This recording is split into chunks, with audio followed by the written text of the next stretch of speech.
Puranoticia.cl presenta Hora de Noticias. Las informaciones más relevantes de la última hora en un resumen preparado por nuestro departamento de prensa. Tú nos ves, nos escuchas y nos lees. Puranoticia.cl. Esto es Hora de Noticias en Puranoticia.cl. Las noticias como a ti te gustan. ¿Cómo están? Buenas tardes, bienvenidas, bienvenidos a Hora de Noticias a través de Puranoticia.cl. Nos ves, nos escuchas y nos lees. Puranoticia.cl, las noticias como a ti te gustan. Vamos a revisar las principales noticias de la jornada. Estas y más informaciones están disponibles en Puranoticia.cl. Además, nos puede ver a través de la televisión en el canal 177 de Zapping y también en la aplicación móvil de Canal 13 América Vivo. También saludamos a quienes nos escuchan por el aire en La Ligua, Cabildo, Papudo, Zapallar, a través del 90.9 en frecuencia modulada, en Valparaíso y Viña del Mar en el 102.5 FM y en Los Andes y San Felipe en la señal 96.1. Comenzamos de inmediato con los titulares de esta jornada. Contraloría detectó pagos improcedentes en contratos de Hospital del Salvador en Valparaíso. Ministra de Energía se reunió con alcaldes de Concón, Quintero y Puchuncaví para abordar transición energética en la región. Unión Portuaria suspende paro para acuerdo con el gobierno. Víctima de balacera en Rodelillo quedó parapléjica y ataque sigue sin detenidos. Violento asalto termina con víctima secuestrada y abandonada en Villa Alemana. Un microbús terminó en una zanja tras accidente en Quilpué. Conductor del bus habría huido tras accidente en la ruta Lo Orozco. Hoy comenzó el uso del cupón de gas para familias beneficiarias en Valparaíso. Puerto Valparaíso extiende concesión del Terminal 2 hasta el año 2029. Presidente José Antonio Kast solicita renuncia a subsecretaria de la Mujer en medio de tensiones internas. Vamos a ir de inmediato al desarrollo de las informaciones y tomamos contacto de inmediato con nuestra unidad móvil que hoy estuvo en el encuentro realizado en la Delegación Presidencial Regional de Valparaíso, el que estuvo marcado por el proceso de descarbonización y los desafíos socioambientales de la comuna que conforman el cordón industrial. Daniel Zunino, periodista de Puranoticia.cl, buenas tardes. ¿Cómo estás, Ricardo? Buenas tardes, 13:04. Así es, tal como mencionaste, la ministra de Energía, Jimena Rincón, encabezó una reunión de trabajo con los alcaldes de Concón, Quintero y Puchuncaví, en dependencias de la Delegación Presidencial Regional de Valparaíso, instancia donde se abordaron los desafíos asociados al proceso de descarbonización y transición energética que se impulsa en la zona. En el encuentro participaron los jefes comunales Freddy Ramírez de Concón, Rolando Silva de Quintero y Marcos Morales de Puchuncaví, además de la del Ceremi, de Energía de Valparaíso, Celso Quesada, y el coordinador territorial para la gestión socioambiental de estas tres comunas, Mauricio Pérez. La reunión estuvo enfocada en avanzar en una agenda conjunta entre el gobierno y los municipios del denominado cordón industrial de la región de Valparaíso, considerando los cambios que enfrenta el territorio producto del proceso de transformación de la matriz energética y el cierre progresivo de fuentes contaminantes. Escuchemos en un principio las palabras del delegado presidencial, Manuel Millones. Y en este sentido queremos trabajar hacia el futuro, mirando al pasado, por cierto, en una nueva gobernanza. Hemos planificado varias acciones de mediano y largo plazo, entre ellos una próxima jornada el 17 de julio y posteriormente un seminario, entre otras acciones que vamos a hacer de manera colectiva con los tres alcaldes. Nos ha acompañado en esta reunión también el CDM Energía y la representante del CEREMIA de Medio Ambiente. Es decir, esto es un trabajo colaborativo, tenemos grandes oportunidades. Y tal como observamos en imágenes también, Ricardo, estuvo presente la invitada de honor de la jornada, la ministra de Energía, Jimena Rincón. Escuchemos lo que también nos dijo. que tenemos que pasar de hablar de zonas de sacrificio a zonas de oportunidades, porque están llenas de oportunidades estas comunas, son generadoras de empleo, de desarrollo, de emprendimiento, y tenemos que conversar entre todas y todos para sacarlas adelante y que ellas puedan mostrar con mayor fuerza, adicional a la que ya tienen, toda su potencialidad. Así que hemos acordado un plan de trabajo. Y también, como parte de la reunión, estuvo presente el alcalde de Concón, Freddy Ramírez. Escuchemos también sus palabras respecto a esta reunión. Lo que significa esta triada de comunas, hoy día no es que exista un potencial, hoy día está consolidado en la matriz energética de gran parte del país en estas 3 comunas. Hoy día lo que se debe buscar es justamente cómo hacemos que esta matriz energética sea amigable ambientalmente y por supuesto ir traspasándonos a lo que significa la energía renovable. Por lo tanto, desde el punto de vista de la consolidación energética, hoy día existe. Lo que tenemos que trabajar justamente es en el potencial de cambio en la matriz, en términos, por ejemplo, de uso de la energía solar, uso de la energía eólica, por supuesto, y de otro tipo. Las autoridades analizaron los desafíos para estas comunas, especialmente en materia de desarrollo sostenible, participación territorial y las medidas necesarias para acompañar la transición energética, resguardando tanto el crecimiento económico como las condiciones de vida de los habitantes de estas 3 comunas, Ricardo. Daniel, el tema de esta reunión es bastante complejo. Se pusieron de acuerdo para tener una reunión futura. Así es, Ricardo, hay una reunión futura programada para el 17 de julio, bajo la misma temática, con los alcaldes también y la presencia de la ministra de Energía, Jimena Rincón, Ricardo. Bien, lo importante también acá, Daniel, creo que están las autoridades, pero también deberían haber entes de la comunidad que son las afectadas en el fondo, ¿no? En el fondo, los dirigentes vecinales, los directores de colegios, de este cordón que todos lo conocemos, sobre todo acá en la quinta región.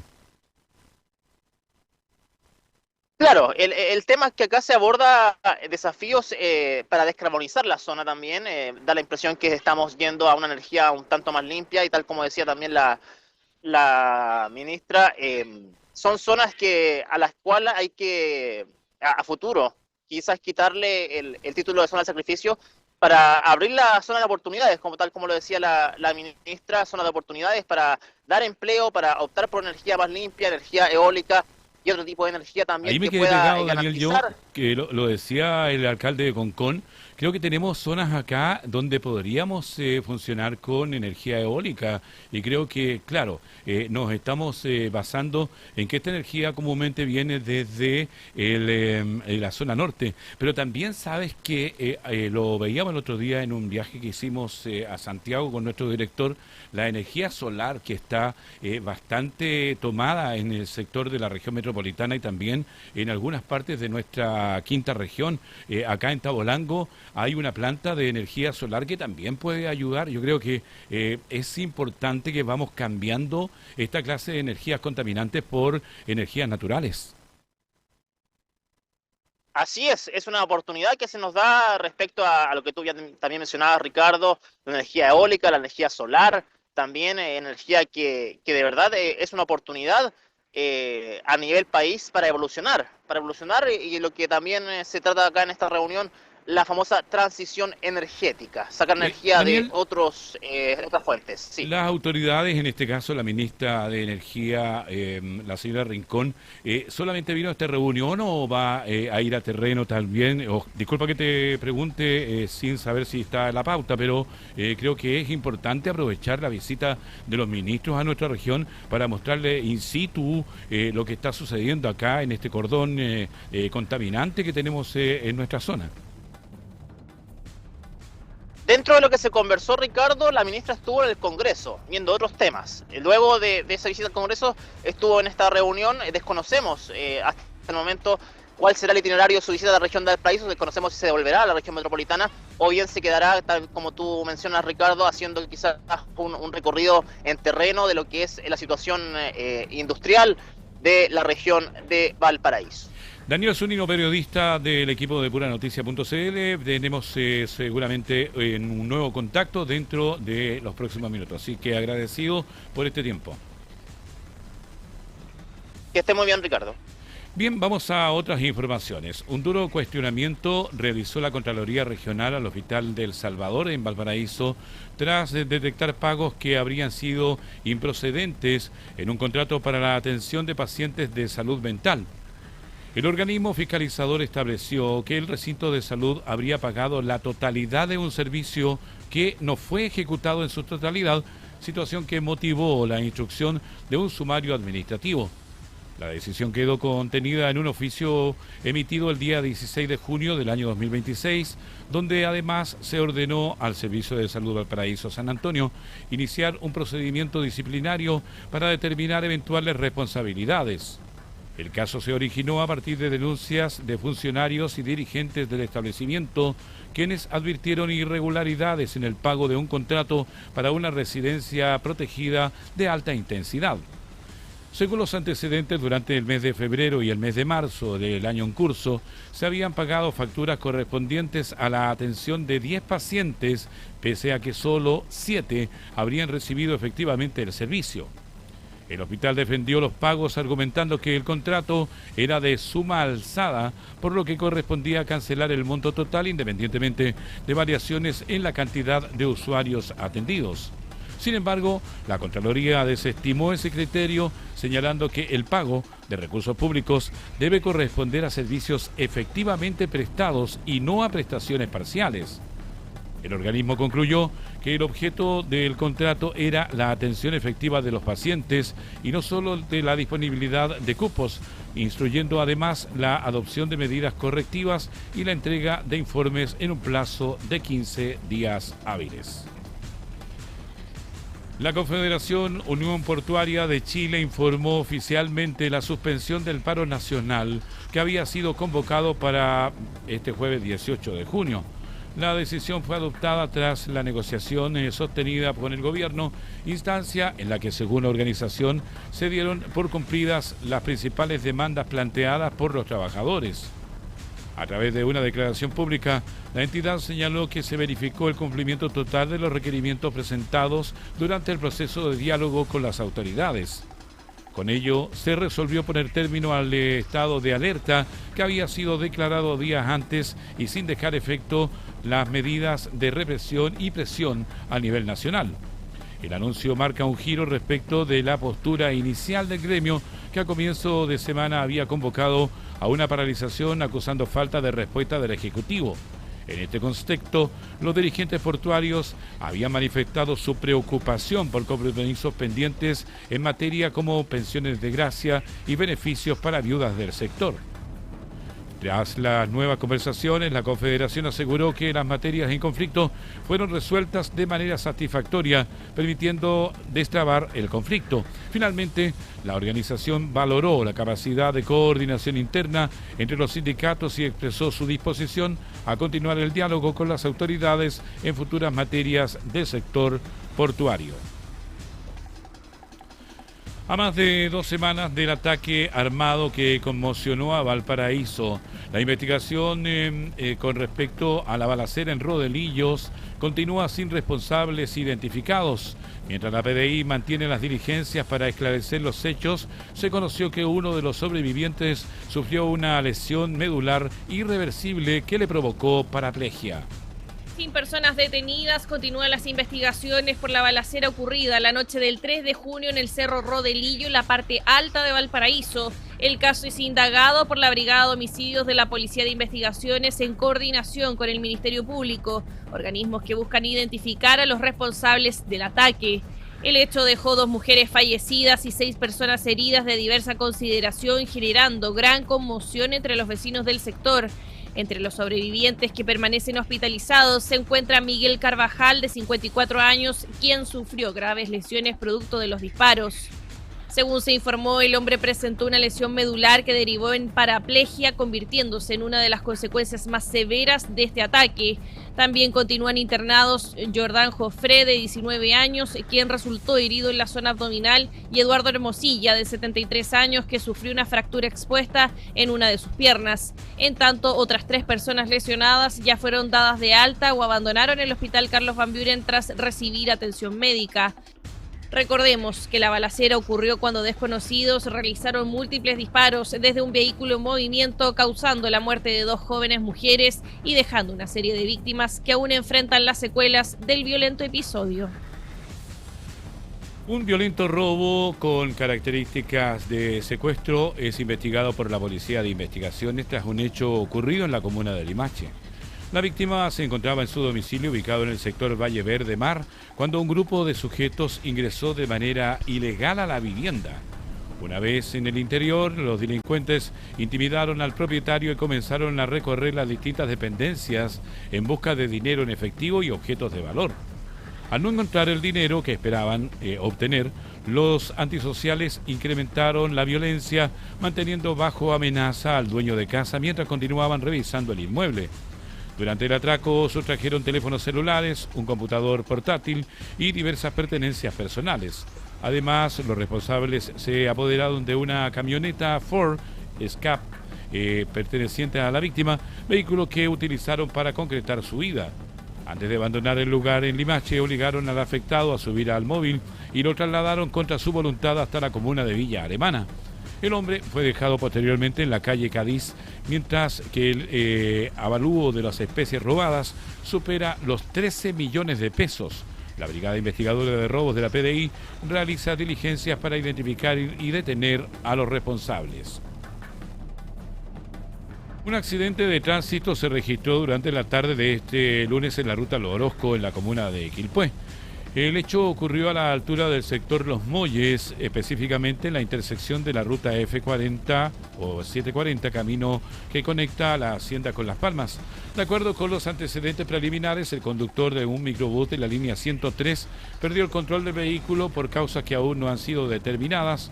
Producto de esta situación, la máquina salió de la calzada y terminó cayendo a una zanja ubicada a un costado de la ruta. La emergencia generó preocupación entre quienes transitaban por el sector debido a las dimensiones del vehículo incautado, en este caso involucrado. Sin embargo, pese a la magnitud del accidente, no se reportaron personas lesionadas ni pasajeros con heridas de consideración. Uno de los antecedentes que llamó la atención de las autoridades es que el conductor del microbús habría abandonado el lugar antes de que llegaran los equipos de emergencia. Las circunstancias que originaron el accidente están siendo investigadas para establecer las eventuales responsabilidades y esclarecer la dinámica de los hechos.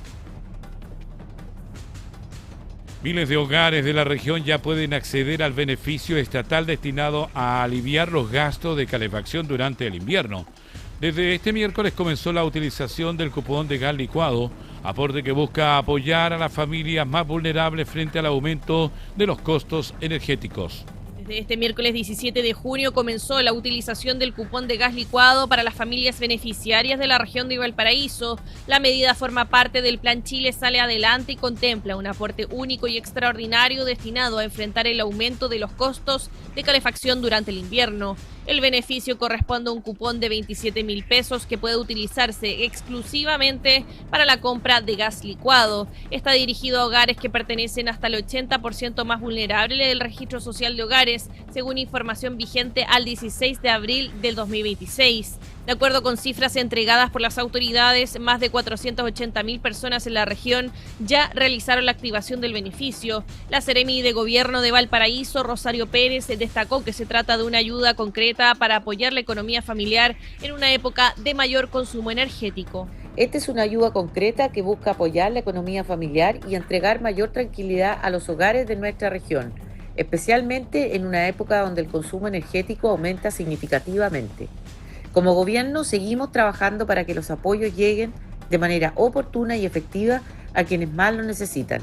Asimismo, reiteró el llamado a revisar la información oficial respecto de los requisitos, plazos y puntos habilitados para utilizar el cupón. El beneficio tendrá vigencia hasta el 30 de septiembre y las fechas de uso dependerán del periodo en que cada persona haya realizado la activación correspondiente. Vamos a otro tema. El Senado aprobó y despachó a ley el proyecto que reajuste el ingreso mínimo mensual, la asignación familiar y maternal, además del subsidio familiar, consolidando así un nuevo aumento para los trabajadores del país. A contar del 1 de mayo de 2026, el salario mínimo para trabajadores mayores de 18 años y hasta 65 se va a elevar a 553.553 pesos, mientras que para menores de 18 años y mayores de 65 años, el monto será de 412.938 pesos. Además, la normativa establece que a partir del 1 de enero de 2027, el ingreso mínimo volverá a reajustarse de forma automática según la variación acumulada del índice de precios al consumidor entre mayo y diciembre de este año. Durante la discusión en sala, varios parlamentarios cuestionaron que el aumento aprobado sea insuficiente frente al alza sostenida del costo de la vida y la inflación acumulada en los últimos meses. Las senadoras Claudia Pascual y Alejandra Sepúlveda, junto a los senadores Daniel Núñez, Gastón Saavedra y Ricardo Celis, advirtieron que el reajuste no logra compensar el impacto de la inflación ni cubrir adecuadamente las necesidades básicas de las familias. Por su parte, el ministro del Trabajo, Tomás Rau, defendió la iniciativa y aseguró que responde a una emergencia laboral que requiere avanzar con urgencia, aunque con una mirada realista sobre el escenario económico actual. El salario mínimo se va a pagar retroactivo desde el 1 de mayo y el monto alcanza los 553.553 pesos. Va a haber una segunda alza o reajuste el 1 de enero de 2027. Así para poder compensar todo el IPC del año 2026. Vamos a otro plano. El presidente de la República, José Antonio Kast, informó la designación de Carolina Rossi como nueva subsecretaria de Ciencia, Tecnología y Conocimiento e Innovación. La profesional asumió oficialmente el cargo luego de desempeñarse como subrogante tras la salida de Rafael Arauz. Rossi es periodista y cuenta con una trayectoria vinculada a la innovación, el emprendimiento y el desarrollo de políticas públicas relacionadas con tecnologías emergentes. Su experiencia incluye labores tanto en Chile como en el extranjero, participando en iniciativas orientadas al fortalecimiento del ecosistema de innovación. Entre sus funciones previas destacan cargos en Startup Chile, la Europe Stand-Up Nation y también, entre otros. Asimismo, ha sido desarrollado actividades académicas y de mentoría en el Business School, institución reconocida por su enfoque en innovación y liderazgo. Desde el Ejecutivo señalaron que su llegada permitirá dar continuidad a las políticas impulsadas por la cartera en investigación, desarrollo científico y transferencia tecnológica. El presidente valoró la disposición de la nueva autoridad para asumir los desafíos del ministerio y continuar fortaleciendo el ecosistema de ciencia, tecnología e innovación del país. Durante la jornada de este martes, el presidente José Antonio Kast realizó un ajuste en el Ministerio de la Mujer. Le solicitó la renuncia a la subsecretaria en medio de tensiones internas. Revisemos el detalle de la información. El presidente José Antonio Kast solicitó la renuncia de la subsecretaria de la Mujer y Equidad de Género, Daniela Castro, en medio de una serie de diferencias que mantenía con la ministra de la cartera, Judith Marín. La decisión se da tras varios meses de tensión interna vinculada a la conducción política del ministerio, especialmente respecto al nivel de autonomía de la subsecretaría y la participación en actividades públicas y anuncios oficiales. Feliz de haber tenido la oportunidad. Estos 3 meses fueron muy intensos, de trabajo muy valorado por el presidente. Tuve una conversación muy grata con él y bueno, dentro de las instancias que la vida nos depara, yo soy una convencida de que las oportunidades están donde vaya encaminando la vida, así que hay situaciones complejas. Tras concretarse la salida de Castro, el mandatario designó como nueva subsecretaria a Marcia Rafael, quien hasta este lunes ejercía como Seremi de Desarrollo Social y Familia en la región de Aysén. Rafael, militante de Renovación Nacional, Es ingeniera comercial y cuenta con experiencia parlamentaria tras haberse desempeñado como diputada por el Distrito 27 hasta marzo de este año. Su trayectoria también incluye pasos por la Seremi de Gobierno de Aysén entre 2010 y 2014, como consejera regional entre 2014 y 2020, y ha consolidado una carrera ligada a la gestión pública y territorial. Desde el oficialismo, la diputada Jimena Sandón expresó preocupación por la situación interna del ministerio, señalando que los conflictos de liderazgo afectan la claridad sobre el rumbo que debe tomar una cartera clave para abordar temas como la violencia de género y el desempleo femenino. Bueno, hace un tiempo que este ministerio viene dando que hablar. Efectivamente, el Ejecutivo tiene toda la facultad de nombrar y de sacar a cualquier persona. A mí lo que más me preocupa es que hoy día yo no sé efectivamente cuál es el rumbo que tiene el Ministerio de la Mujer. A mí me gustaría que estuvieran las personas más idóneas, porque efectivamente es un ministerio muy relevante, dado incluso lo que estamos viviendo hoy día las mujeres en materia de violencia, en materia de desempleo, pero yo quiero saber hacia dónde va el Ministerio de la Mujer. Y para profundizar en este tema, vamos a revisar el extracto de la entrevista que realizamos durante la mañana en puranoticia.cl a Felipe Vergara, doctor en comunicación, director de posgrado de la Facultad de Economía y Negocios de la Universidad Andrés Bello. Escuchemos. El presidente Kast le solicita la renuncia a la subsecretaria de la Mujer tras una serie de diferencias con la ministra Marín. ¿Cierto? En reemplazo de Nela Castro, el mandatario nombró en su reemplazo a Marcia Rafael, quien hasta este lunes se desempeñaba como Seremi de Desarrollo Social. El cupo queda en RN. ¿Qué pasó ahí? ¿Cuál es la mirada política? ¿Por qué estas dos mujeres nunca se llevaron bien ahí en el Ministerio de la Mujer en este gobierno de Kast? Esa es una buena pregunta. Lo que sí es claro es que la ministra con la subsecretaria no había una afinidad. Yo creo que política y posiblemente otros índoles también asociados a lo que es el modelo conductual, valórico del Partido Social Cristiano y eventual pragmatismo que pueda haber por parte de Renovación Nacional. No son corrientes políticas tan afines, más allá de que estén bajo un mismo paraguas presidencial. Ahora, no es la primera vez que hay diferencias en estos pocos meses entre subsecretarios y ministros. Recordemos lo que pasó en el Ministerio de Ciencia, donde terminó renunciando también el subsecretario. Entonces, y lo que pasó en seguridad, en el Ministerio de Seguridad, donde los dos secretarios fueron también removidos en estos pocos 3 meses de gobierno. Exactamente. Ahora, cuando nosotros hablamos directamente del problema de lo que es el Ministerio de la Mujer, porque no es primera vez que gobiernos de derecha tienen problemas con el Ministerio de la Mujer. ¿Te acuerdas tú cuando estuvo Macarena Santelice como ministra y también duró muy poco? ¿Es un ministerio difícil para llevar a los gobiernos de derecha?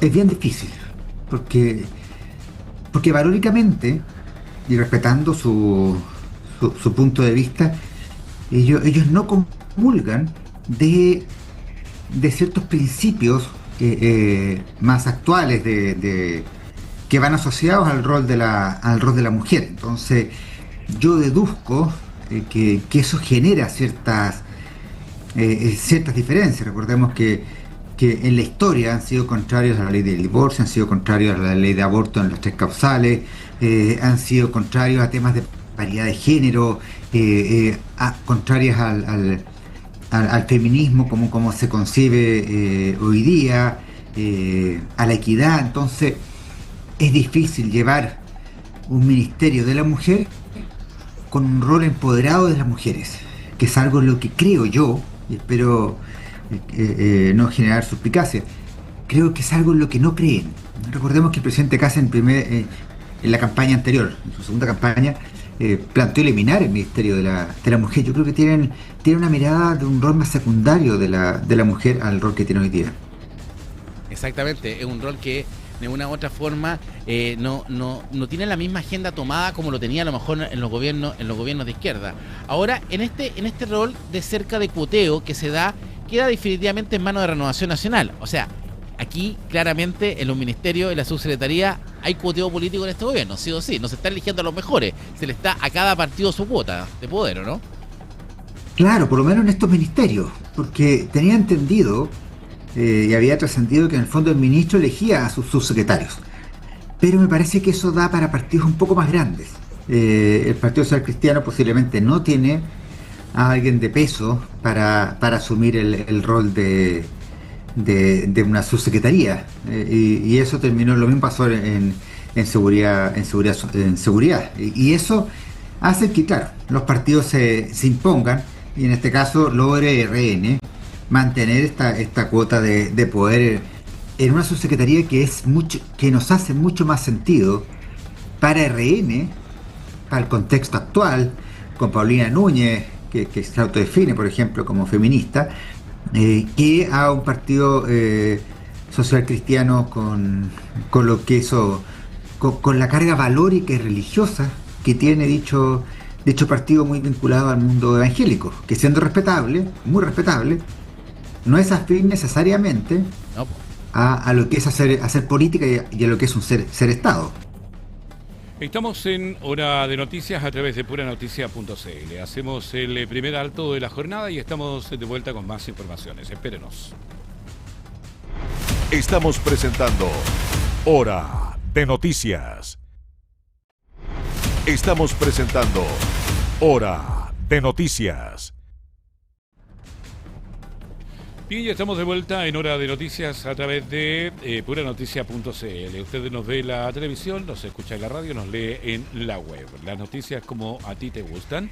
Y es momento de revisar titulares. La Contraloría detectó pagos improcedentes en contrato de Hospital del Salvador en Valparaíso. La ministra de Energía se reunió con alcaldes de Concón, Quintero y Puchuncaví para abordar la transición energética de la región. La Unión Portuaria suspendió el paro nacional tras acuerdo con el gobierno. Víctima de balacera en Rodelillo quedó parapléjica y el ataque sigue sin detenidos. Un violento asalto terminó con una víctima secuestrada y abandonada en Villa Alemana. Un microbús terminó en una zanja tras un accidente en Quilpué. El conductor del bus habría huido del lugar en la ruta Lo Orozco.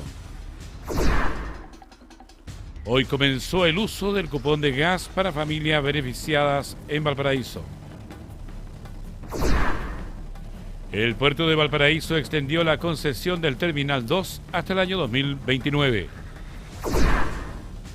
Presidente Kast solicitó la renuncia a la subsecretaria de la Mujer en medio de tensiones internas. Una investigación por el ingreso de menores haitianos a Chile durante el año 2025 abrió nuevas alertas en el ámbito migratorio y también judicial, luego de que autoridades reconocieran la falta de ubicación de decenas de niños y la eventual existencia de delitos asociados, lo que llevó a coordinar una indagatoria conjunta entre el Servicio Nacional de Migración y la Fiscalía Nacional. Retomamos contacto con nuestra unidad móvil y el periodista Daniel Zunino. Te escuchamos, Daniel. Retomamos el contacto entonces, Ricardo. Así es, el director del Servicio Nacional de Migración sostuvo una reunión con el fiscal nacional Ángel Valencia para abordar la investigación por el ingreso masivo de menores haitianos al país durante el 2025. En el encuentro, la Fiscalía informó que se indagan posibles delitos vinculados al tráfico de menores con la intención de unificar las distintas causas en una sola investigación. De acuerdo con lo señalado por Sauerbaum, actualmente se desconoce el paradero de 64 menores, cifra que podría ser mayor según antecedentes recopilados. El funcionario explicó que según datos de Contraloría, de una muestra de 105 casos revisados no fue posible ubicar a 64 niños. Asimismo, advierte que el universo total de ingresos de menores entre 2022 y 2025 supera los 16.000 casos, lo que abre la posibilidad de un número aún mayor de situaciones sin ubicación confirmada. El Ministerio Público deberá definir ahora la forma en que abordará las distintas denuncias, mientras el Servicio Nacional de Migraciones anunció que iniciará un sumario interno una vez finalizada la investigación de la Contraloría para determinar eventuales responsabilidades administrativas en este caso, Ricardo. ¿Podríamos hablar de tráfico de menores? Está en investigación, da la impresión que este es un caso bastante complejo, Ricardo. Hablamos que hasta el momento se dejó el paradero de 64 niños, 64 menores de edad que están con paradero desconocido, cifra que podría ser mayor incluso, es lo que se afirma también por parte de autoridades en este caso bastante complejo, Ricardo. Yo creo que también debería haber alguna información con respecto a cuando los niños entran al país y deberían ser, supervisada el ingreso y, por supuesto, a través también de lo que es las autoridades del Servicio Nacional de Menores. Yo creo que aquí se puede hacer un catastro y más que un catastro, un seguimiento a dónde podrían estar estos niños. Claro, tal como lo señala Ricardo, hay muchas interrogantes sobre cómo se financiaron estos viajes, quién acompañaba a estos niños en estos viajes también, dónde están estos niños y claro, el funcionario en este caso explica que según datos de Contraloría, de una muestra de 105 casos revisados, no fue posible ubicar a 64 niños. Y ojo, el universo de niños que entró entre 2022 y 2025 en casi 3 años, supera los 16.000 casos, o sea, estamos hablando de muchos niños que entraron a nuestro país en este proceso que se hablaba de una reunificación familiar. Esa es la justificación. Es importante saber también qué piensan las autoridades, porque aquí tenemos una declaración del director del Servicio Nacional de Migración, Frank Saberbaum. Vamos a revisar lo que dijo en la jornada de hoy, ¿le parece? Perfecto. Realizaron 16.498 reunificaciones familiares, la mayoría de ellos menores de edad. Por lo tanto, la Contraloría es una investigación que se limita a un grupo muy pequeño de 105 menores, pero evidentemente son muchas personas más involucradas y por lo tanto le hemos expresado primero la preocupación de que los menores de edad haitianos, ¿cierto? Son mucho mayor la cantidad que ha ingresado al país, como le digo, alrededor de 16.000 que se autorizaron durante el año 2022 y 2025.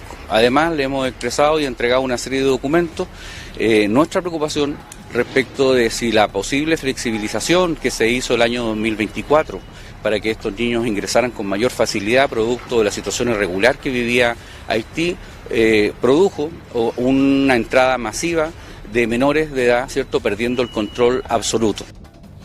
Bien, Daniel, creo que es importante lo que señala el director nacional de Migraciones. Entonces, creo que este tema va a ser información durante las próximas jornadas también. Así es, Ricardo. Yo creo que va a ser el tema de la semana, quizás a nivel mediático en nuestro país. Porque, claro, esta información ha trascendido también a medios internacionales, también han informado en otros países respecto a esta situación acá en Chile, y tal como tú lo mencionaste, una investigación por eventual tráfico de niños haitianos a nuestro país. Bien, Daniel, vamos a quedar en espera de cualquier otra información por el contacto que tenemos a través de puranoticia.cl. Que esté muy bien, Ricardo. Bien, gracias a Daniel Zunino, periodista del equipo de puranoticia.cl. Vamos a ir también a una nota que trae nuestro portal y que habla de la Cámara. Aprueba en forma unánime la creación de la comisión investigadora por el caso de niños haitianos. La sala de la Cámara de Diputados aprobó crear una comisión especial investigadora para revisar los actos del gobierno en relación al ingreso y control también de migratorio, registro y seguimiento, además de protección de niños, niñas y adolescentes extranjeros. De acuerdo al texto de la solicitud, la investigación se enfocará especialmente en las denuncias de posibles irregularidades en el ingreso al país de personas menores de edad de nacionalidad haitiana. Desde el año 2023 a la fecha, mediante procedimientos de reunificación familiar, la instancia buscará reunir antecedentes sobre las medidas adoptadas por los organismos públicos ante estas alertas, denuncias o situaciones que pudieran representar riesgo de vulneración de derechos o trata o tráfico de personas. Entre los antecedentes citados estaría las dificultades para esclarecer el paradero actual de algunas personas menores de edad y las eventuales irregularidades en la documentación presentada durante los procesos migratorios. Así también el ingreso de menores migrantes acompañados por terceros sin vínculos familiares aparentes y que el traslado de grupos numerosos de niños, niñas y adolescentes en vuelos charter bajo la supervisión de un número reducido de adultos. La instancia investigará la actuación y coordinación del Servicio Nacional de Migraciones, la Policía de Investigaciones de Chile y la Dirección General de Aeronáutica Civil, entre otros. La solicitud considera antecedentes provenientes de investigaciones periodísticas, actuaciones de la Contraloría General de la República y también alertas formuladas por la Defensoría de la Niñez. El objetivo es establecer si los organismos del Estado respondieron de manera oportuna y adecuada frente a las alertas recibidas desde el año 2023. La Comisión Especial Investigadora deberá rendir su informe ante la Sala en un plazo de 60 días contado desde su constitución.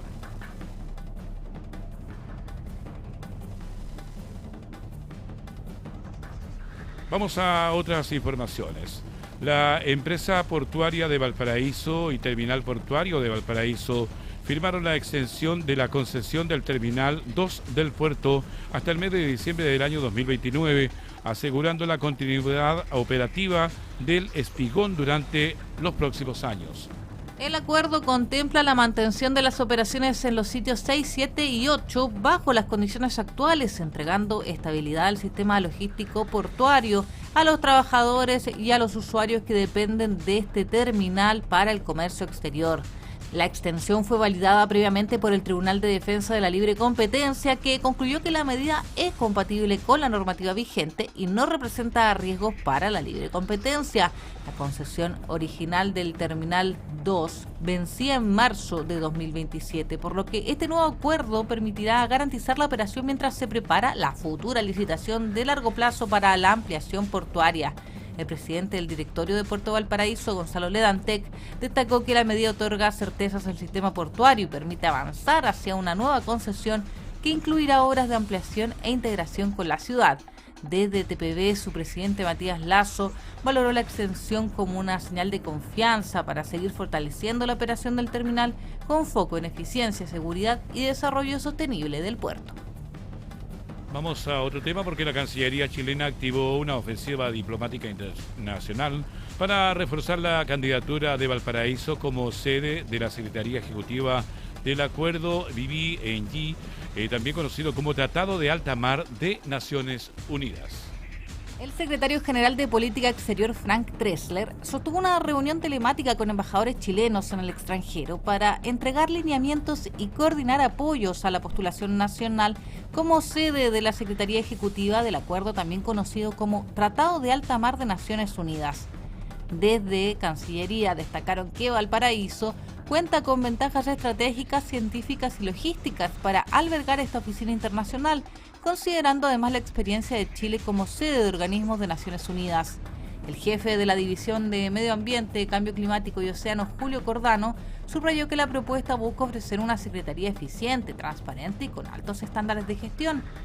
La decisión final será adoptada en enero de 2027 durante la primera conferencia de las partes, instancia en que se definirá qué ciudad albergará esta nueva secretaría vinculada a la conservación de la biodiversidad marina fuera de jurisdicciones nacionales. En la región, el delegado presidencial Manuel Millones valoró el despliegue diplomático y aseguró que también se impulsará una campaña local para relevar la importancia estratégica de que Valparaíso se convierta en la primera sede de una oficina de membresía universal de la ONU en América Latina. Vamos a otro tema, porque a pocos días del inicio de las vacaciones de invierno, las autoridades sanitarias encendieron las alertas por el rezago en la campaña de vacunación contra la influenza en la región de Valparaíso, especialmente entre los adultos mayores y niños pequeños y también los grupos con menor cobertura.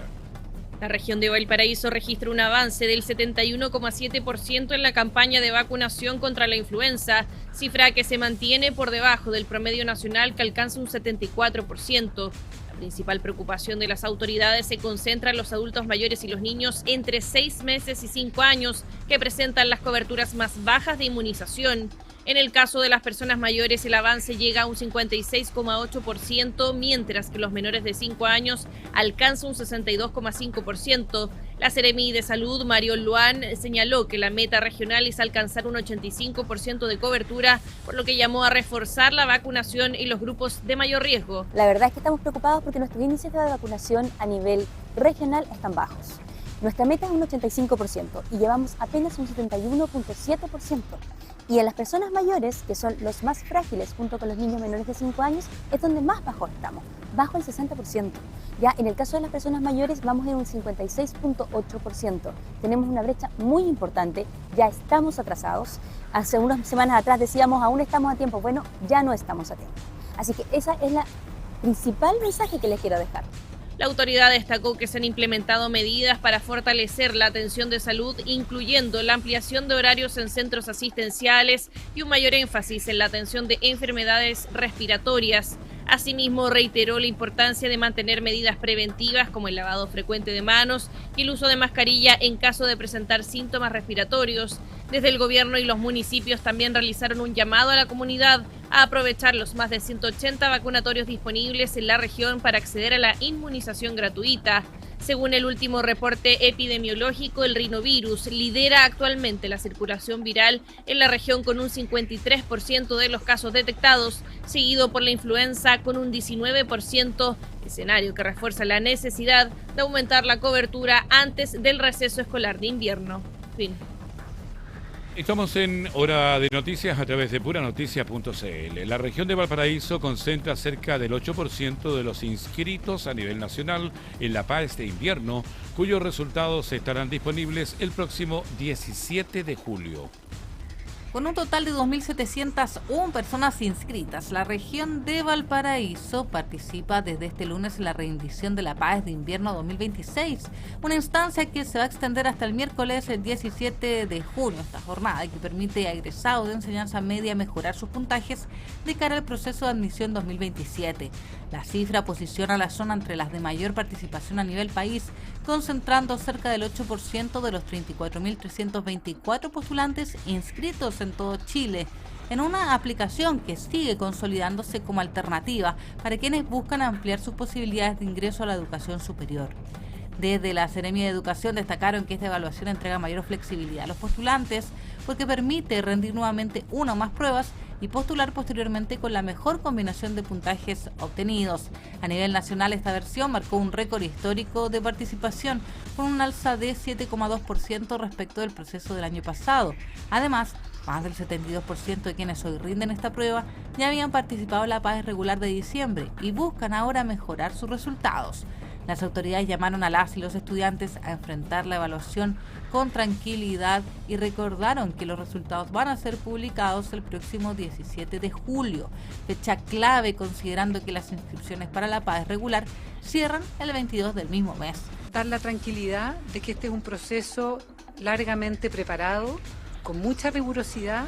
Hay muchas personas desplegadas a lo largo de las 15 regiones, incluido Rapa Nui, Aysén, Magallanes, que están preocupados de que todo salga en orden, de que el material, los instrumentos lleguen en tiempo y forma a los lugares. Entre las recomendaciones para quienes aún deben rendir sus exámenes, se reiteró la importancia de llevar cédula de identidad, tarjeta de identificación impresa y los implementos autorizados, además de respetar las restricciones respecto al ingreso de mochilas y dispositivos electrónicos.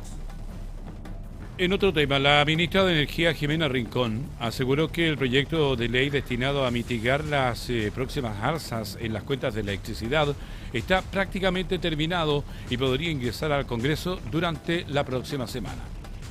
La secretaria de Estado explicó que la iniciativa solo está a la espera de la revisión final por parte del ministro de las Express, José García Ruminot, y del ministro de Hacienda, Jorge Quirós. Rincón detalló que la propuesta destinada a mitigar las próximas alzas en las cuentas de electricidad ya fue trabajada previamente con parlamentarios de las comisiones de Minería y Energía de ambas cámaras, lo que a su juicio facilitaría su tramitación legislativa. La titular de Energía indicó que en julio las empresas deberán reliquear los montos adeudados, por lo que el nuevo mecanismo busca reducir el impacto de esos cobros en las boletas de los hogares. En ese contexto explicó que el ajuste promedio de las cuentas eléctricas será de un 2,1%, aunque advirtió que en algunas regiones como los ríos y los lagos los incrementos serán mayores. Mantiene la preocupación del Ejecutivo. Que es una buena noticia sin lugar a duda para nosotros. Bajan los precios de los combustibles, hay proyecciones que son re importantes y va a significar obviamente un alivio para las familias. Y eso obviamente en un contexto en que la economía todavía le cuesta, ¿no es cierto?, despegar por distintas razones del pasado, pero que estamos tratando de mover y despejar en materia de inversión, de proyectos que van a generar no solo empleo, sino que también formalidad para el mundo del trabajo y para las familias. Cabe recordar que en menos de un mes vence el plazo fijado por la Superintendencia de Electricidad y Combustibles para comenzar a saldar la deuda de $900 millones con las empresas distribuidoras, un escenario que presiona la pronta aprobación de esta iniciativa. Vamos a otras informaciones. Uno de los monumentos patrimoniales más importantes del Valle de la Aconcagua podría comenzar a acercarse a su recuperación definitiva.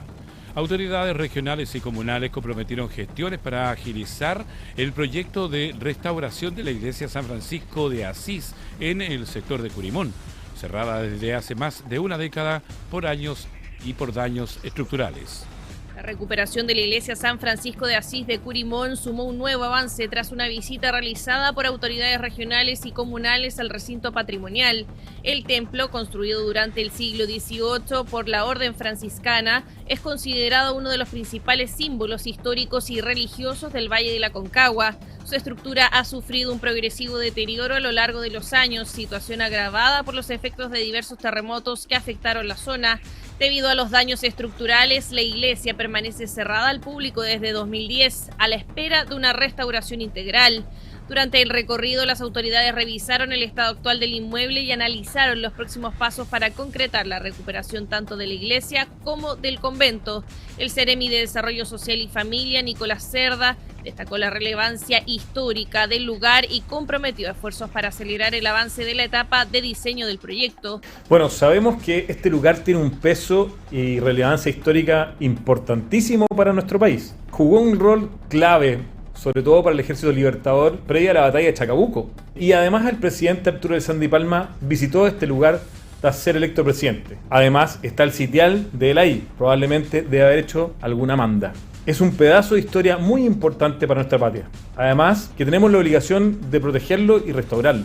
Por su parte, la alcaldesa de San Felipe, Carmen Castillo, valoró el trabajo conjunto entre distintas instituciones para rescatar un espacio de gran valor patrimonial para la comuna y el país. Una iglesia centenaria en la cual existe toda una historia, no solamente del sector, sino que del país. Y queremos en esto nosotros respaldar todas las acciones que se realicen a través del Ministerio de Desarrollo Social. Actualmente la iniciativa se encuentra en fase de diseño, proceso que debería concluir durante este año. Posteriormente se buscará financiamiento para ejecutar las obras cuya materialización está proyectada para 2027. En hora de noticias vamos a hacer un nuevo alto y ya estamos de vuelta con más informaciones. Espérenos. Estamos presentando Hora de Noticias. Estamos presentando Hora de Noticias. Entramos ya en un nuevo bloque de Hora de Noticias a través de puranoticia.cl y es el momento de revisar los titulares de hoy. La Contraloría detectó pagos improcedentes en contrato del Hospital del Salvador en Valparaíso. Ministra de Energía se reunió con alcaldes de Concón, Quintero y Puchuncaví para abordar la transición energética de la región. La Unión Portuaria suspendió el paro nacional tras acuerdo con el gobierno. Víctima de balacera en Rodelillo quedó parapléjica y el ataque sigue sin detenidos.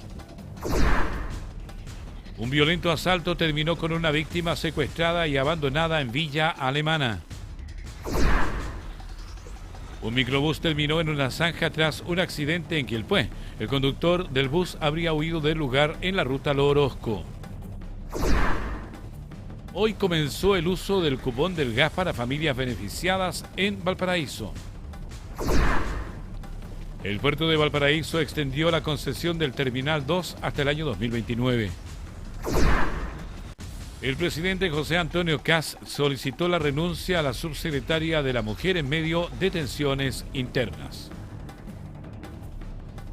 En el marco del Día del Padre, cada vez más estudios demuestran que la paternidad no solo transforma la vida familiar, sino también el cerebro y el cuerpo de los hombres. Lejos de la imagen tradicional del padre proveedor y distante, la evidencia científica muestra que la llegada de un hijo genera cambios biológicos, hormonales y neurológicos que potencian conductas de cuidado, aumentan la sensibilidad frente a las necesidades de los niños e incluso modifican patrones de sueño y respuestas al estrés. Para profundizar en este fenómeno y analizar el rol cada vez más activo de los padres en la crianza, vamos a conversar con Pablo Vergara, investigador del Instituto de Bienestar Socioemocional de la Facultad de Psicología de la Universidad del Desarrollo. Gracias, Pablo, por estar con nosotros. Buenas tardes, bienvenido a puranoticia.cl. Hola, muy buenas tardes, muchas gracias por la invitación, muchas gracias, estoy muy agradecido aquí, contento de estar conectado con ustedes en este momento. Pablo, vamos de inmediato al tema. ¿Qué ocurre en el cerebro de los hombres cuando se convierten o nos convertimos en padres? Wow, es todo una reformulación increíble, o sea, partiendo porque hoy día se habla un poco de la endocrinología de la parentalidad, que nos revela que justamente los hombres experimentamos variaciones hormonales, por ejemplo, igual que, o sea, paralelas en cierta forma a lo que viven las madres, por ejemplo, y nos prepara de alguna forma como para la empatía y disminuye ciertas conductas como de competencia o conductas de agresión. Por ejemplo, en este caso, reviste principal importancia hormonas como la oxitocina o la prolactina, que en este caso ambas hormonas elevan de alguna forma sus niveles basales en los papás, y en el caso, por ejemplo, la oxitocina, que se llama también como la hormona del vínculo, promueve, por ejemplo, el placer por el contacto físico y el juego de alguna forma regulado. Y la prolactina, por otro lado, se asocia de alguna forma también a la lactancia, y en el hombre, por supuesto, se vincula con un aumento de esta como responsividad parental, como sensibilidad, por ejemplo, ante el llanto del bebé. Por otro lado, tenemos también hay algunos antecedentes que nos muestran también una reducción significativa de la testosterona, ¿ya? Tras el nacimiento, justamente biológicamente esto de alguna forma reduce el impulso competitivo, y canaliza la energía del hombre hacia conductas de anidación, de apapacho, como diríamos nosotros, ¿cierto?, de calma y de protección. Pablo, ¿cómo influye la participación activa en la crianza en estos cambios neurológicos? Bueno, la verdad es que tiene un impacto no solamente en términos de la relación que yo voy generando con mi hijo o hija, sino que también tiene un impacto en la relación que tengo con la madre, digamos. En el fondo permite equilibrar también las fuerzas, ¿cierto? Y nos acompaña hacia una corresponsabilidad activa y una participación que equilibre justamente las cargas mentales que implica la crianza, tanto para mamás como para papás. Ahora, cuando nosotros vemos papás que están como involucrados en la crianza, cuando uno revisa los datos, en general los metaanálisis nos dicen que un papá, por ejemplo, activo en la crianza, impacta o influye directamente en el desarrollo cognitivo y social de los niños y niñas, ¿no? Los papás que están involucrados muestran mayores habilidades como lingüísticas, o sea, los niños que tienen sus papás involucrados muestran con mayores habilidades en términos de lenguaje, ¿verdad? Hay mejor resolución de problemas en general, también podemos ver mayores índices de competencia social, ¿ya? Sobre todo, esto es mucho más visible en la etapa escolar. Pero por otra parte, vemos que hay otros elementos que intencionan los resultados hacia lo que es la regulación emocional, en donde los padres involucrados ofrecen un estilo que es mucho más lúdico, más situado, por ejemplo, en el juego, que desafía ciertos límites, desafía límites, pero mantiene también al mismo tiempo la seguridad, y esto hace de alguna forma que se potencie la autonomía y disminuya, en el caso de los niños, la ansiedad ante situaciones que pueden ser desconocidas. Hay una segunda variante o una segunda derivada entre todo esto, que también el involucramiento paterno, como se denomina esto, impacta en lo que es también la salud mental materna, ¿ya? Un padre que se ve involucrado reduce significativamente los factores de estrés de la madre, actuando de alguna forma como un protector indirecto contra por ejemplo, contra la depresión postparto, ¿ya? Estamos conversando con Pablo Vergara, investigador del Instituto de Bienestar Emocional de Psicología de la Universidad del Desarrollo. Pablo, hoy por hoy se habla cada vez más del padre como una figura de cuidado y no solo de provisión. ¿Cuál es el fenómeno que se puede apreciar en este sentido? O sea, claro, incluso hoy día ya como que cae de cajón, ¿cierto? Como desde lo perceptivo de que el padre efectivamente es una figura de cuidado y nuestra figura y nuestro rol avanza mucho más allá del rol de proveedor. Pero claro, no solamente somos como una figura de cuidado, sino que también vamos más allá. En el fondo promovemos espacios de contención, proveemos espacios de sensibilidad parental, proveemos espacios en donde de calidez y que nos permita justamente, tenemos particularidades que nos hacen ser también protagonistas de justamente este fenómeno, ¿cierto?, que implica criar y de proteger a nuestros hijos e hijas. Hemos ido avanzando mucho en eso y eso me parece increíblemente relevante, porque tiene un impacto no solamente un poco como en los niños y niñas, sino que también tiene un impacto en los padres, ¿no? Aquellos que se involucran de manera sanamente. Implica también una vivencia de masculinidad que deconstruye, ¿cierto?, esta mirada más antigua, más como de proveedor, y la deconstruye hacia una mirada, hacia una trama narrativa mucho más asociada hacia la calidez afectiva y hacia la responsabilidad también. Pablo, ¿qué ocurre con el sueño de los padres durante los primeros años de crianza y cómo afecta esto en su bienestar? Bueno, claro, el sueño se ve totalmente cortado, ¿no? O sea, hay un impacto directo no solamente en el sueño, sino que en las distintas actividades asociadas a lo que es el bienestar como hedónico, ¿no? Como que en estas actividades que nos generan placer, sobre todo a corto plazo. El salir con los amigos, las reuniones que antes teníamos, ahora ya no las podemos hacer, se interrumpen nuestros ritmos circadianos y de sueño, y si a eso le agregamos además otros elementos de estrés, ya como la baja conciliación entre lo que estoy ejerciendo yo como familia y el trabajo, ya eso condiciona y genera ciertos determinantes que pudieran promover espacios de malestar psíquico.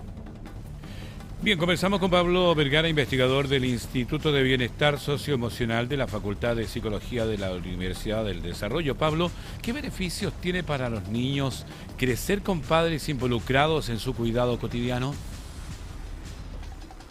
Particularmente, de alguna forma nos da la posibilidad de criarnos desde una segunda mirada, ¿no? Como más allá de solo la mirada materna. Para los niños, como bien te decía, esto de la promoción del desarrollo cognitivo y social, el desarrollo también de la regulación emocional por parte de los niños, y en general vemos niños que tienen muchas habilidades para poder potenciar sus cualidades de exploración, de juego, ¿ya? Y todo lo que implica justamente el juego y en términos de esto de situar al niño y niña dentro de una red motivacional emocional que le va a permitir construir un sentido como de agencia, ¿ya? Como de de que soy autónomo, de que tengo capacidad libre para poder explorar, y eso es un beneficio que es lo que se denomina de alguna forma como una habilidad para la vida, ¿ya? Finalmente, Pablo, este domingo se va a celebrar el Día del Papá o del Padre, ¿ya? ¿Qué mensaje entregaría a usted a quienes están viviendo esta experiencia de la paternidad, primeriza tal vez, o se preparan para asumir este rol? Bueno, la verdad es que es un compromiso y les quiero compartir de que esto es un compromiso y es una experiencia muy gratificante, ¿ya? Que requiere cierta... O sea, que no es gratificante todo el rato, ya hay que poner un poco el tema en el piso, digamos, porque como esto que tú planteabas de que de repente, no sé, hay interrupciones de ritmo de sueño y todo, pero en el fondo esta es una muy buena oportunidad de acercarnos a nuestros hijos e hijas desde un rol mucho más emotivo, más responsivo, más desde la consistencia afectiva, y nos permite también replantearnos nuestras propias infancias, y desde ese replanteamiento de nuestra propia infancia también poder disponer y reparar y poder también conectarnos de una manera real y fidedigna con nuestros hijos e hijas. Es una experiencia muy desafiante, pero a la larga es increíblemente satisfactorio para quienes ejercemos un involucramiento parental sano y como deseoso, digamos. Pablo, agradecerle por este contacto y entregarnos una visión distinta tal vez del Día del Papá.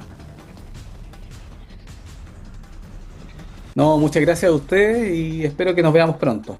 Muchas gracias a ustedes. Buenas tardes. Pablo Vergara, investigador del Instituto de Bienestar Socioemocional de la Facultad de Psicología de la Universidad del Desarrollo, estaba con nosotros aquí en Hora de Noticias. Vamos a otras informaciones. La Delegación Presidencial Regional de Valparaíso solicitó formalmente al gobierno regional la aprobación de recursos para asegurar la continuidad de los programas Proempleo en sus líneas PIC2, PIC4 hasta el mes de diciembre del año en curso.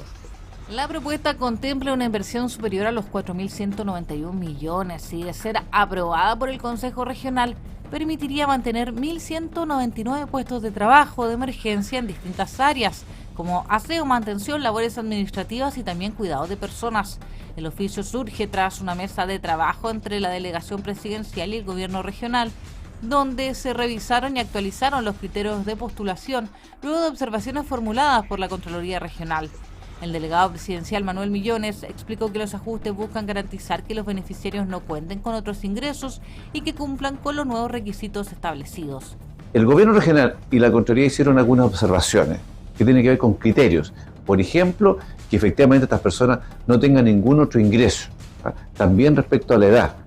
Entre otras observaciones que fueron corregidas por la delegación presidencial y se derivó al gobierno regional para que ellos evalúen y determinen si están disponibles a darle continuidad para que estas personas, mujeres que son de este plan de Proempleo, continúen todo el 2026. La propuesta será revisada este jueves en la Comisión de Inversiones del CORE y posteriormente votada en el Pleno.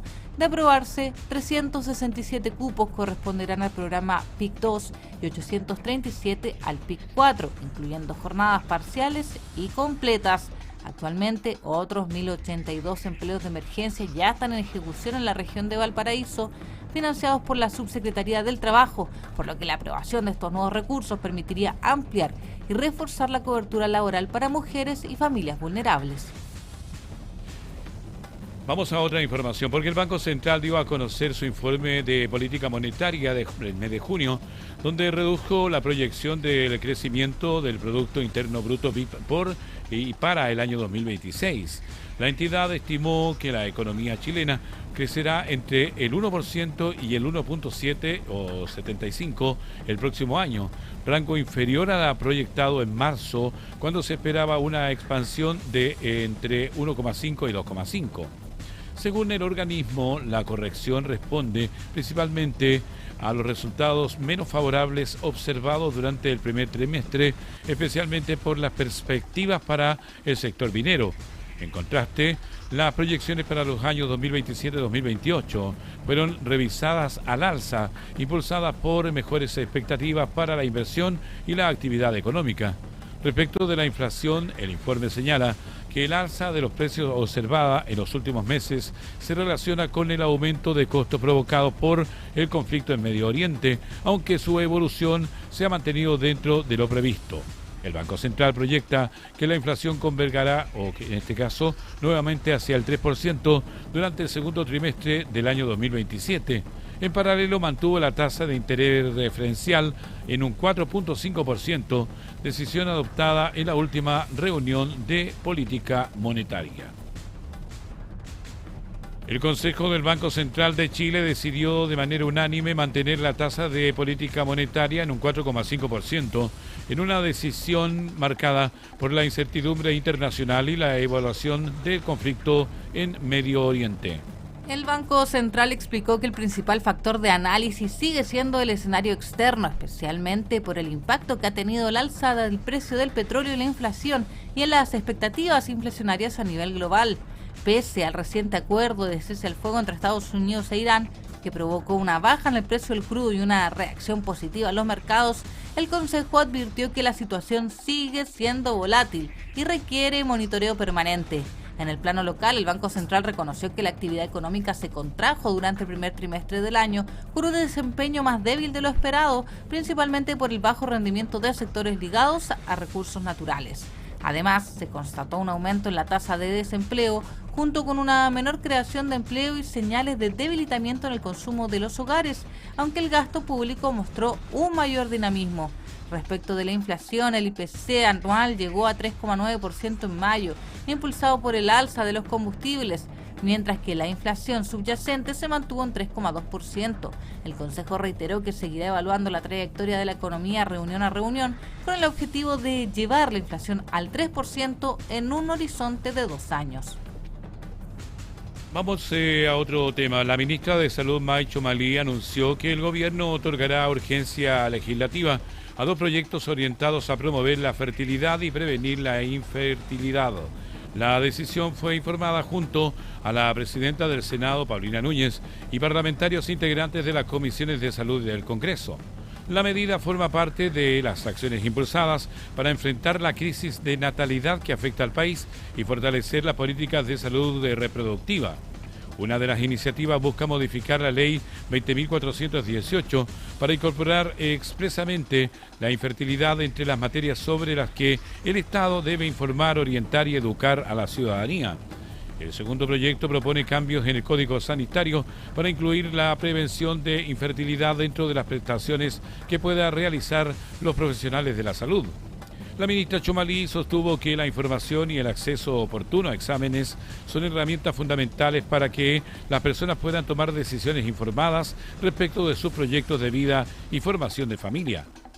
Desde el Congreso, distintos parlamentarios valoraron la decisión del Ejecutivo y coincidieron en la necesidad de fortalecer la prevención, el diagnóstico temprano y el acceso equitativo a la salud reproductiva. Ambas iniciativas buscan contribuir a enfrentar los desafíos demográficos que vive Chile, promoviendo una mayor educación, prevención y acceso a prestaciones relacionadas con la fertilidad. El Congreso aprobó una nueva prórroga por 30 días del estado de excepción constitucional de emergencia en la denominada Macrozona Sur, que comprende la región de la Araucanía y las provincias de Arauco y Biobío en la región del Biobío.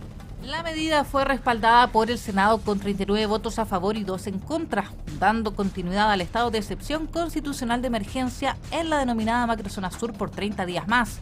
Una herramienta que busca reforzar la seguridad en una zona marcada por hechos de violencia rural y crimen organizado.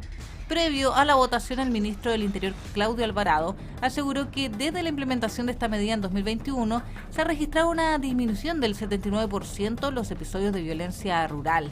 La autoridad también destacó una baja del 89% en los atentados contra transportistas, aunque advirtió un aumento del 37% en la incautación y circulación de armas, lo que mantiene la preocupación en la zona. Durante el debate, parlamentarios reconocieron la disminución de ataques, pero advirtieron que mayo fue el mes más violento de este año, evidenciando que aún operan grupos armados y células criminales en la zona. Pese a los avances, senadores insistieron en que el estado de excepción no puede transformarse en una medida permanente, por lo que plantearon la necesidad de avanzar hacia una estrategia integral que combine seguridad, inversión pública y mejoras en conectividad para las comunidades afectadas. Vamos a otras informaciones. Un matrimonio de 91 y 84 años fue víctima de un violento asalto en su domicilio, ubicado en calle Arturo Medina, en la comuna de Providencia, en Santiago. De acuerdo con los antecedentes policiales, un grupo de al menos 4 sujetos ingresaron a la vivienda y sorprendieron al hombre de 91 años, quien fue intimidado con armas blancas. La víctima fue maniatada a pesar de su movilidad reducida, mientras que los delincuentes revisaban el inmueble en busca de especies de valor. Posteriormente, los antisociales amenazaron a la mujer de 84 años, a quien intimidaron con un cuchillo para exigir la entrega de joyas y dinero en efectivo. El grupo delictual sustrajo diversas especies de valor, incluyendo joyas y dinero, además de objetos de alto valor sentimental para la pareja. La comisaria Kelly Contreras de la Viro Oriente de la PDI detalló que los sujetos actuaron con extrema violencia durante todo el asalto y que actualmente se desarrollan diligencias para dar con su paradero.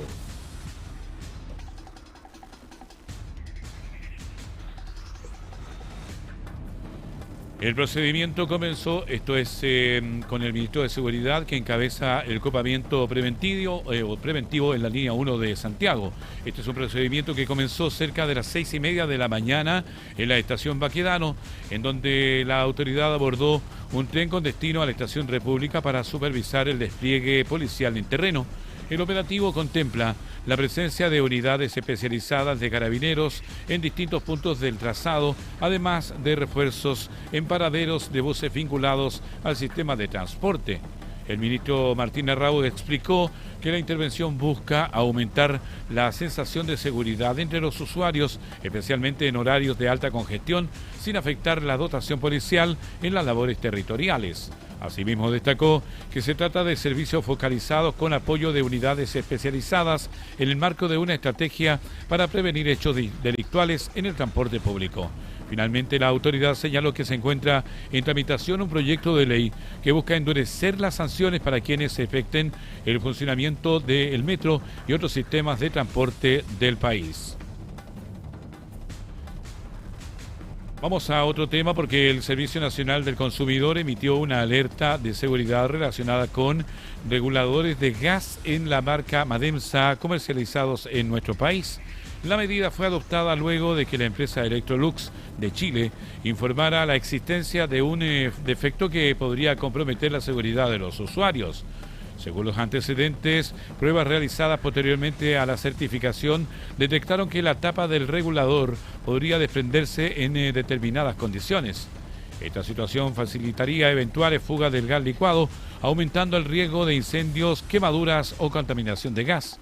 El producto involucrado corresponde al modelo TYQ TZO1B, comercializado entre el mes de marzo del año 2024 y el mes de abril del presente año.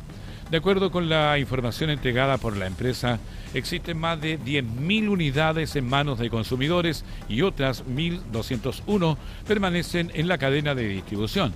Hasta la fecha no se ha reportado accidentes asociados a este defecto, aunque las autoridades insistieron en la importancia de actuar de manera preventiva. El llamado es suspender de inmediato el uso del regulador y contactar a Mademsa para gestionar la devolución y reembolso del dinero pagado por dicho producto. El gobierno contrató al abogado y exministro Juan José Ossa para representar la defensa del proyecto Escuelas Protegidas ante el Tribunal Constitucional. La decisión se produce luego de que el requerimiento presentado por la oposición fuera declarado admisible, especialmente respecto de las disposiciones relacionadas con la revisión de mochilas en establecimientos educacionales. El ministro secretario general de la Presidencia, José García Rubinó, confirmó la contratación y aseguró que el Ejecutivo defenderá su posición en el marco del Estado de Derecho. La autoridad sostuvo que el proyecto responde a una necesidad urgente frente a la violencia de establecimientos educacionales y a la necesidad de resguardar a estudiantes, docentes y asistentes de la educación. Desde el oficialismo se ha defendido la iniciativa señalando que busca mejorar la seguridad al interior de los recintos educativos y garantizar condiciones adecuadas para el proceso de enseñanza. En contraste, desde la oposición, la diputada Emilia Schneider cuestionó de la iniciativa, afirmando que vulnera los derechos estudiantiles y también familiares y que el requerimiento ante el Tribunal Constitucional es una herramienta legítima de revisión constitucional. La parlamentaria agregó que durante la tramitación del proyecto se presentaron numerosas indicaciones para su mejora, lo que no habría sido acogida por el Ejecutivo. El requerimiento cuestiona 4 aspectos centrales del proyecto, entre ellos la revisión de mochilas, la inspección de pertenencias sin orden judicial, restricciones de vestimenta y limitaciones de acceso a la gratuidad por condenas por estos delitos.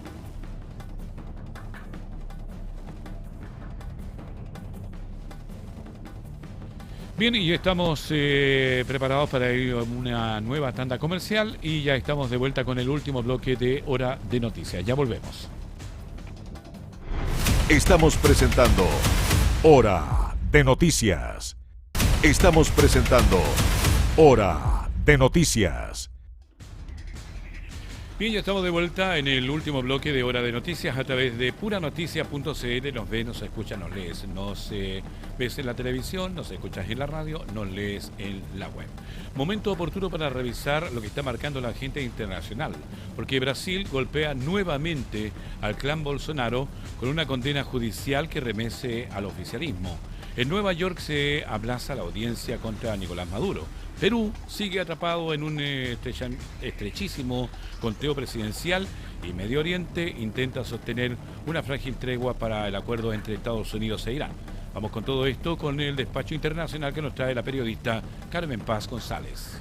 Hola, ¿cómo están? Momento de revisar noticias del ámbito internacional aquí en puranoticias.cl.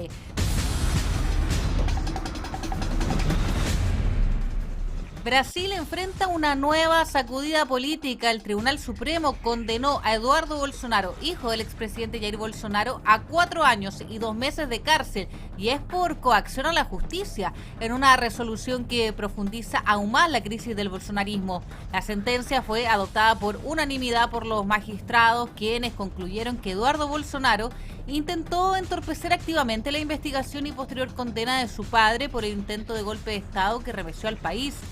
Jair Bolsonaro cumple, recordemos, actualmente una pena de 27 años de prisión. Según el fallo, el exdiputado operó desde Estados Unidos realizando gestiones políticas y mediáticas para presionar a jueces del Supremo y promover sanciones internacionales contra autoridades brasileñas. Para la justicia, esas acciones constituyen un ataque directo al funcionamiento del sistema democrático de Brasil. El juez Alexandre de Moraes fue especialmente duro durante la audiencia y sostuvo que la función de un parlamentario no es hacer lobby contra su propio país. Además, calificó las propias declaraciones de Eduardo Bolsonaro como una confesión implícita de los delitos. A la pena de cárcel se suma una inhabilitación política por 8 años y una multa equivalente a 100 salarios mínimos. La condena debilita aún más el círculo más cercano de Jair Bolsonaro y deja al movimiento conservador brasileño en una situación compleja, enfrentando su momento más duro en décadas.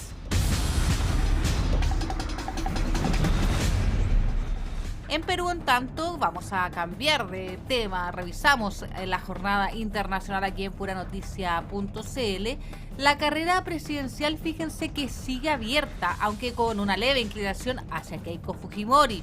Con más del 99% de las actas escrutadas, la candidata de Fuerza Popular alcanza el 50,098% de los votos, frente al 49,902% de Roberto Sánchez.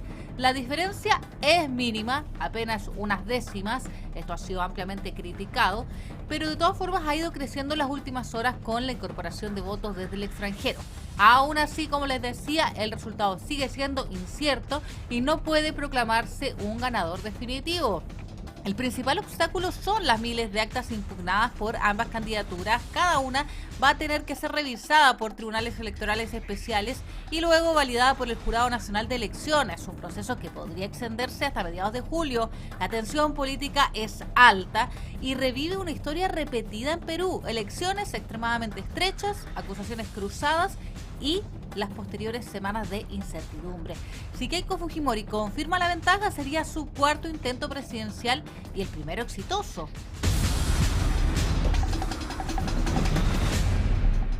Pero vamos a cambiar de frente informativo. Nos vamos a ir hasta Medio Oriente, porque el acuerdo alcanzado entre Estados Unidos e Irán comienza a mostrar sus primeras repercusiones tras poner fin a una guerra de más de 3 meses que dejó miles de muertos y un fuerte impacto económico global. El pacto permitió la reapertura del estrecho de Hormuz, por donde transita cerca del 20% del petróleo mundial, una decisión clave para aliviar la presión sobre los mercados internacionales y también contener nuevas alzas, no solo en combustibles, también en alimentos. Pero el balance político es duro para Washington. Analistas internacionales ya califican este conflicto como uno de los mayores errores estratégicos de Donald Trump, considerando no solo que el régimen iraní no cayó, sino que sobrevivió al ataque y además dicen que terminó fortalecido. Ahora quedan pendientes las negociaciones sobre el programa nuclear iraní, el levantamiento de sanciones y la presencia militar israelí en el sur del Líbano. Aunque la guerra terminó, la estabilidad sigue frágil y el riesgo de nuevos focos de tensión permanece abierto. Y no podemos terminar este despacho sin abordar lo que ha ocurrido con Nicolás Maduro, porque en Estados Unidos el proceso judicial contra el exmandatario venezolano sumó un nuevo retraso. El Tribunal del Distrito Sur de Nueva York aplazó hasta el 22 de julio la audiencia prevista para fines de este mes. Esto luego que la Fiscalía solicitara más tiempo por razones logísticas y de seguridad vinculadas a su traslado y al de su esposa Cilia Flores. La petición fue presentada ante el juez federal Alvin Hellerstein, quien accedió a la prórroga de al menos 3 semanas. El fiscal Jay Clayton argumentó que el aplazamiento es necesario para garantizar condiciones adecuadas de seguridad durante el proceso. Maduro y Flores permanecen detenidos en Nueva York desde su captura en Caracas a comienzos de enero por fuerzas especiales estadounidenses. Ambos están enfrentando cargos por narcotráfico y se han declarado inocentes, mientras el gobierno venezolano insiste en exigir su liberación y cuestiona la legitimidad del juicio.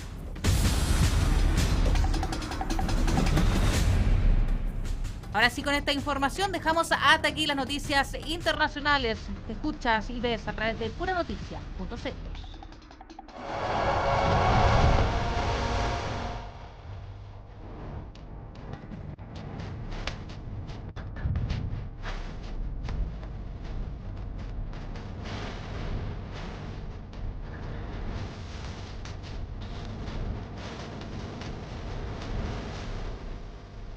Bien, y vamos ya a lo que es el modo mundial, porque a esta hora ya estamos contactados con Joaquín Arias, quien nos tiene toda la información deportiva y futbolística. Joaquín, buenas tardes, bienvenido. Hola, ¿qué tal? ¿Cómo estás? Así es, analizamos lo que fue la jornada de día martes de este Mundial 2026, una jornada que estuvo marcada por contundentes victorias y también por la cantidad de goles que se marcaron justamente en esa jornada, con las goleadas tanto de Argentina, de Francia y también de Noruega, que marcaron una gran cantidad de goles con sus principales figuras como Kylian Mbappé, en el caso de Francia, Erling Haaland en Noruega y también Lionel Andrés Messi en el caso de Argentina. Partimos con el primer partido, obviamente, que se disputó en la jornada de día martes, Francia frente a Senegal, triunfo de 3-1 del conjunto galo, que confirma su candidatura a este campeonato mundial 2026, y los goles fueron de Kylian Mbappé al minuto 66 y al 96 marcó Kylian Mbappé, 78 Barley Barcola, mientras que el descuento de Senegal vino al minuto 84 desde Mbaye. Con este doblete, Kylian Mbappé se convierte en el máximo goleador de Francia con 58 goles en su selección francesa y anota 14 goles en Copa del Mundo, a 2 goles de Miroslav Klose, y también uno tiene muchos partidos para poder superarlo y le quedan por lo menos para disputar 2 o 3 mundiales más, incluso al jugador francés, que puede convertirse tranquilamente en el máximo goleador de la historia de los mundiales. Posterior a ese partido se ejecutó o se jugó Irak frente a Noruega, un triunfo abultado del conjunto noruego que debutó con autoridad, liderado obviamente por su estrella Erling Haaland, quien tuvo un estreno soñado en los mundiales, anotando también un doblete. En el minuto 29 y el 43 marcó Erling Haaland. El descuento iraquí llegó al 39 por Aymen Hussein, y ya en el complemento 76 Ostigar y Thorsberg marcaron para el elenco europeo. Erling Haaland, que lo decíamos, tiene un debut soñado marcando un doblete en su primer partido disputado en mundiales y comparte el liderato junto a Francia. Ese partido también va a estar bastante duro dentro de unas semanas más. Hablábamos en la jornada de día martes que ningún equipo de Sudamérica había encontrado el triunfo, y Argentina se encargó el día de ayer de enmendar esa situación y convertirse en la primera escuadra que integra Conmebol en ganar un partido en este Mundial 2026, y lo hizo con un espectacular 3-0 frente a Argelia. El equipo campeón del mundo inició con una muy buena exhibición de Lionel Messi, quien vuelve a escribir su nombre en la historia de los mundiales marcando un hat-trick. Fueron 4, le anularon 1, pero termina marcando un hat-trick válido para el 3-0 definitivo entre Argentina y Argelia. Y con esto el capitán argentino alcanzó 16 goles en Copa del Mundo, igualando el récord histórico de Miroslav Klose en el sexto mundial que disputa Lionel Messi en su historia. Y ya bien avanzado en la noche, ya partiendo la jornada de día miércoles a las 12 de la noche, se disputó Austria frente a Jordania. Austria, que vuelve a una Copa del Mundo después de casi 3 décadas y logró una victoria trabajada, un poco más trabajada de lo esperado, frente a Jordania. Los goles de Austria vinieron de la mano de Romano Schmidt al minuto 20, y al 95 Marko Arnautovic marcó desde los 12 pasos, mientras que un autogol de Yazan Al-Arab le dieron los 3 goles a Austria, y el descuento de Jordania vino al minuto 51 de Ali Olwan. Romano Schmidt abrió la figura del marcador y fue uno de los jugadores más importantes en el cuadro de Austria. ¿Qué balance nos deja esta jornada? Es en el grupo I, Francia y Noruega comenzaron con un triunfo y comparten el liderato, mientras que en el grupo J, Argentina y Austria arrancaron ganando y se perfilan también para disputar el liderato de su grupo en las próximas fechas. Jornada día miércoles de este mundial, que ya lo decíamos, arrancó bastante temprano con ese partido en las primeras horas de este día miércoles entre Austria y Jordania, y se está disputando en estos momentos el partido entre Portugal y República Democrática del Congo, el cual vamos a tener mayor informe en la edición PM de Pura Noticia. A las 16 horas, en unos minutos más, va a estar jugando Inglaterra frente a Croacia. 19 horas, debut de Panamá en este mundial, gana frente a Panamá, donde milita Cecilio Waterman y César Yanis, ambos jugadores que militan en la primera división de Chile. Y cierra toda la jornada de día miércoles Uzbekistán frente a Colombia. Vamos a estar muy atentos también a lo que pueda hacer la Sele en este partido.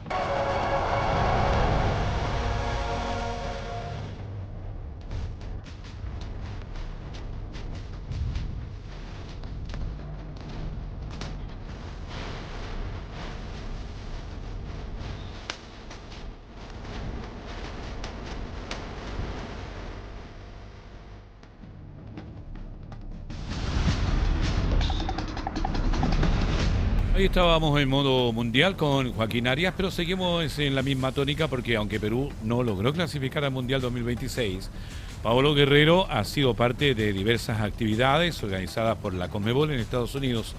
En ese contexto, el delantero fue consultado sobre su futbolista chileno favorito y no dudó en mencionar a Esteban Pavés, su actual compañero en Alianza de Lima. El experimentado atacante destacó tanto las condiciones deportivas como humanas del volante chileno, asegurando que en poco tiempo han construido una gran amistad. Además, valoró su liderazgo dentro del club peruano y su permanente espíritu competitivo. Guerrero también reconoció su sorpresa al enterarse de las dificultades que enfrentó Pavés en su último periodo en Colo-Colo, señalando que le parece extraño considerando el talento que posee y la importancia que ha tenido en su actual equipo. Finalmente, el goleador peruano recordó a otras figuras históricas del fútbol chileno, destacando a Alexis Sánchez, Humberto Suazo, Marcelo Salas e Iván Zamorano como jugadores que admira por su trayectoria.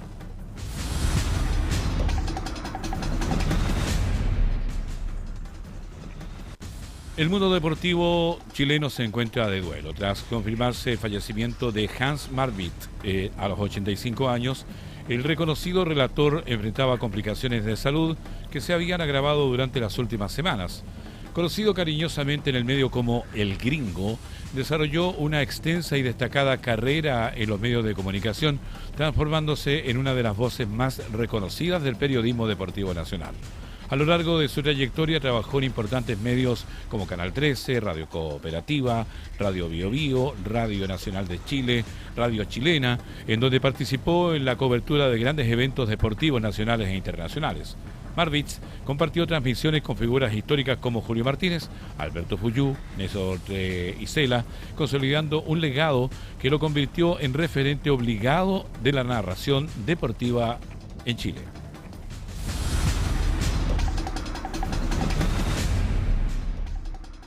La definición sobre un posible castigo a Javier Correa fue postergada por el Tribunal de Disciplina de la ANFP, que resolverá el caso recién la próxima semana. El delantero de Colo-Colo está siendo analizado por sus críticas al árbitro Nicolás Gamboa, luego del encuentro frente a Huachipato por la Copa de la Liga. La decisión fue aplazada para permitir que las partes involucradas presenten nuevas observaciones sobre los antecedentes expuestos en la audiencia. En medio del proceso, el sindicato de árbitros había solicitado una sanción de 10 fechas para el atacante. Sin embargo, los gremios no están facultados para presentar denuncias formales ante los organismos disciplinarios de la ANFP. Además, Correa publicó un video a través de las redes sociales de Colo-Colo, en donde ofreció disculpas públicas, calificó sus dichos como desacertados y reconoció que reaccionó en un momento de alta tensión, antecedentes que podrían ser considerados al momento de dictar la resolución.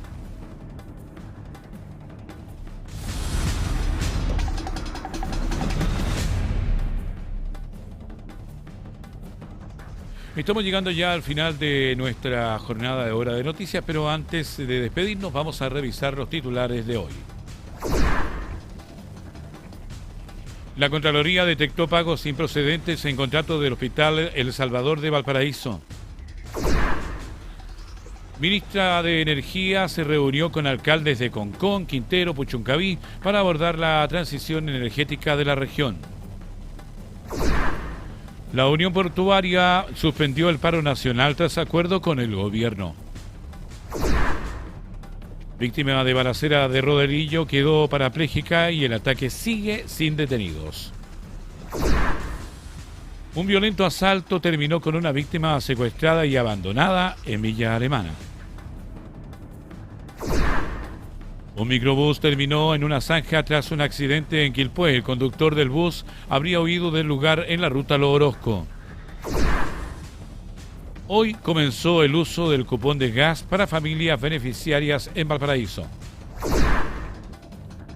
El puerto de Valparaíso extendió la concesión del Terminal 2 hasta el año 2029. El presidente José Antonio Kast solicitó la renuncia a la subsecretaria de la Mujer en medio de tensiones internas. Y de esta manera estamos poniendo el punto final a la presente edición de Hora de Noticias a través de puranoticias.cl. Usted nos ve en la televisión, nos escucha en la radio, nos lee en la web. Las noticias como a ti te gusta. Que tengan una buena jornada. Buenas tardes. Puranoticias.cl presentó Hora de Noticias.